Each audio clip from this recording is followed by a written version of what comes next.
Assalamualaikum warahmatullahi wabarakatuh. Perkenalkan, nama saya Eva Nurul Afifah dari kelas 1 MPIC. Saya akan mempresentasikan materi tentang ilmu perkembangan masa hidup. Perkembangan dalam konteks psikologi merupakan suatu proses yang dinamis, yang dalam proses tersebut sifat individu dan sifat lingkungan menentukan tingkah laku apa yang akan menjadi aktua dan terwujud. Prinsip-prinsip perkembangan menurut Hurlock. 1.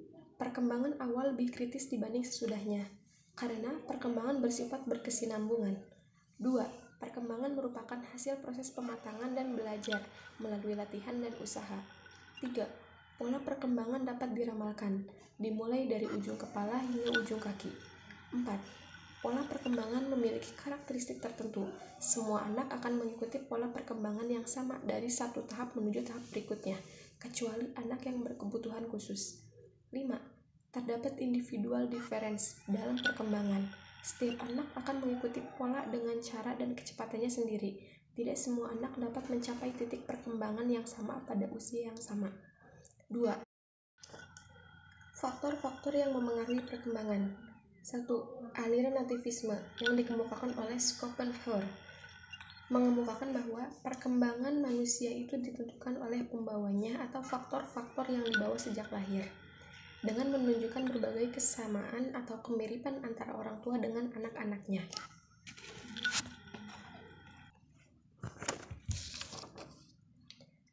Dua, aliran empirisme yang dikemukakan oleh John Locke mengemukakan bahwa anak lahir di dunia bagaikan kertas putih yang bersih.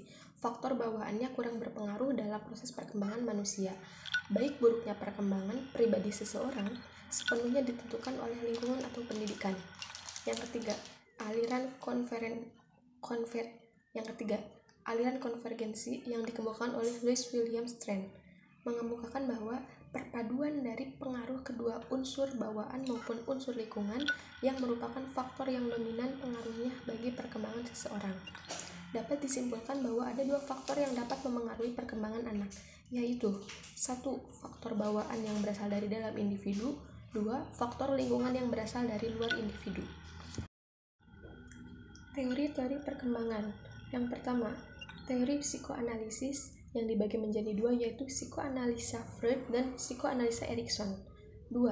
Teori kognitif dibagi menjadi dua, kognitif Piaget dan pendekatan proses informasi. Yang ketiga, teori behaviorisme dan belajar sosial dibagi menjadi dua, yaitu behaviorisme Skinner dan belajar sosial Bandura. Yang keempat, teori etologis. Yang kelima, teori ekologis, dan yang keenam, teori eklektik.